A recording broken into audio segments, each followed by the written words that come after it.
The cosmic hoax of 1835, when all of America believed there were men on the moon. Did you know that 134 years before Neil Armstrong ever set foot on the moon, the entire world believed that life had been discovered there? And we're not talking about tiny bacteria, but winged humans, blue unicorns, and intelligent bipedal beavers. Today, we would call it fake news, but in 1835, it was the biggest media fraud in American history. Today, I will tell you the unbelievable true story of the Great Moon Hoax, a deception that turned an ordinary newspaper into a global sensation overnight. August 25th, 1835. People's jaws dropped when they saw the headline of the New York Sun. It was claimed that Herschel had built a telescope so powerful it could spot even a single grain of sand on the moon. On the first day, people read about the moon's blue mountains and crimson rivers. On the second day, they read about vast lunar forests.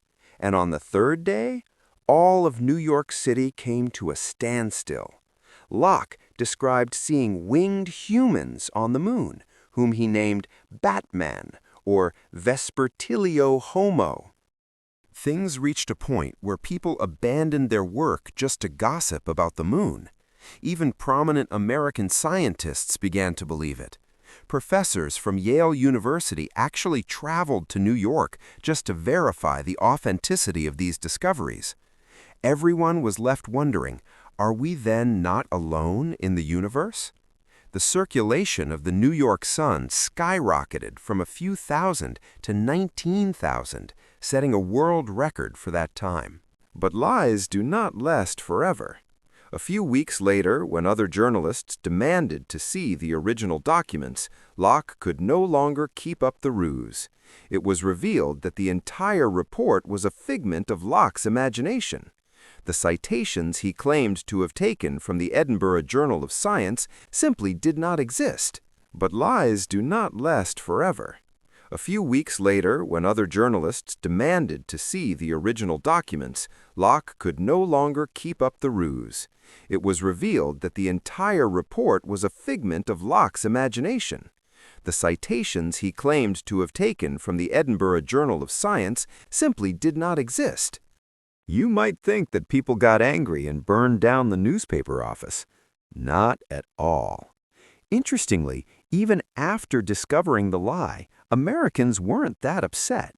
Instead, they were delighted that, if only for a week, they had lived in a strange and magical world. To this day, this incident is known in the pages of history as the Great Moon Hoax. It serves as a reminder that humans often love a beautiful story more than the truth itself. What do you think? If something like this happened in today's world, would people believe it so easily? Let us know in the comments. While the common people were lost in dreams of winged humans, suspicion began to brew in the minds of America's brightest intellectuals. A group of scientists from Yale University traveled directly to New York. Their demand was simple. They wanted to see the original Edinburgh Journal, where the report was supposedly published. Locke was in a state of absolute crisis. He kept giving them the runaround. Sometimes he would say, the journals have been sent to another city, and at other times, they are currently at the printing press. Whenever the scientists visited Locke's office, he would slip out through the back door. But how long could he keep running? Nearly a month after the incident, one night, Richard Locke was drinking with his journalist friend, Gerard Halleck. Burdened by work and the weight of his own lies, Locke was mentally exhausted. Under pressure, Halleck asked him, "Richard, tell me the truth. Did Herschel really see all that?" Locke took a sip from his glass and smiled. In a weary voice, he replied, "It's all a bogus story, Gerard. I made it all up myself." Locke thought Halleck would keep it as a secret between friends. But he didn't know that Halleck's newspaper, the Journal of Commerce, was desperately looking for a chance to catch Locke in a mistake. The very next day, all of New York learned they had been victims of a massive deception. September 16, 1835. The New York Sun published a small notice admitting that there were no people on the moon, nor any blue unicorns. It was all a satire. Instantly, the city was divided.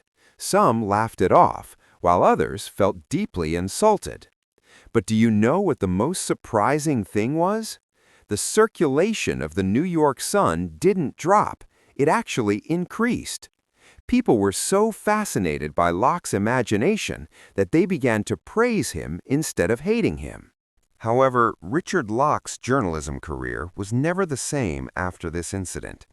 Although he became very famous, no serious news organization would trust him again. He spent his later life working a mundane job at a custom house. Locke passed away in 1871. Until his death, he used to say, "I only wanted to give people a little joy, not to deceive them." Standing in today's world, this incident makes us think how foolish people were. But think about it, in today's era of deepfakes and AI videos, aren't we also constantly falling victim to such moon hoaxes? Richard Locke taught us that a good story can be much more powerful than the truth. But has a question crossed your mind? While this chaos was unfolding in New York, what was the real scientist, Sir John Herschel, doing in South Africa? Months later, when copies of the New York Sun reached Herschel by ship, he was absolutely stunned. At first, he laughed heartily, thinking it was a wonderful joke. But when he realized thousands of people took it literally and that fraud was committed using his name, he became furious. For the rest of his life, he had to answer strange questions from the public like, "Sir, how are those winged people on the moon doing now?" This moon hoax gave birth to a new trend in American culture. The famous showman P.T. Barnum drew inspiration from this.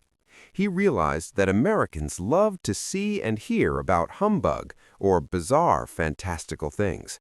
Locke's lie eventually laid the foundation for the entertainment industry. Though this event remains a stain on the history of journalism, it revealed a profound truth. People believe what they want to believe. Without any advanced AI or Photoshop, Richard Locke played with people's minds using only the stroke of his pen.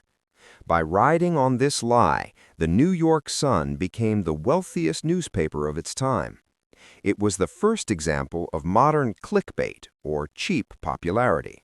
Richard Locke might have deceived us, but for that 1 week in 1835, when the people of New York looked at the moon, they didn't see a desolate, rocky satellite. They saw a magical paradise where winged humans soared. Sometimes, isn't a beautiful imagination more valuable than the harsh truth? What do you feel when you look at the moon today? Is our modern world really that different from the world of 1835? When Richard Locke died in 1871, he was nearly penniless. The same pen that had made the whole world dance left him alone in his final years. Interestingly, before his death, he wrote in a diary, "I knew man would go to the moon one day, but I feared they would find only dust and rocks instead of something beautiful like my stories." Locke's prophecy came true exactly 134 years later. But before the echoes of his lie could fade, another event occurred that still puzzles historians. Exactly 103 years after Locke's hoax, in 1938, another man did something very similar. His name was Orson Welles. He announced on the radio that aliens from Mars had invaded Earth. Locke's moon hoax and Wells' War of the Worlds, both events prove that no matter how much technology advances, it is not easy to conquer the curiosity and fear of the unknown deep within the human mind. Today, when we look at the lunar craters through high-resolution cameras, we laugh at Locke's Batmen. But historians say if Richard Locke hadn't told that lie that day, perhaps human interest in space wouldn't have grown so much. He may have been a fraud, but he was a visionary who taught us that we can conquer any distance with the wings of imagination. Before ending the video, a question for you. If you had received that newspaper in your hand back in 1835, would you have believed it? Or would you have considered Locke a genius? Thank you for joining us on this incredible historical journey. If you liked this video, please like and share it with your friends. If you want to know about more unsolved mysteries or historical frauds, stay with us by pressing the bell icon. See you in the next video. Until then, keep looking at the sky. Who knows, you might see something we still don't know about.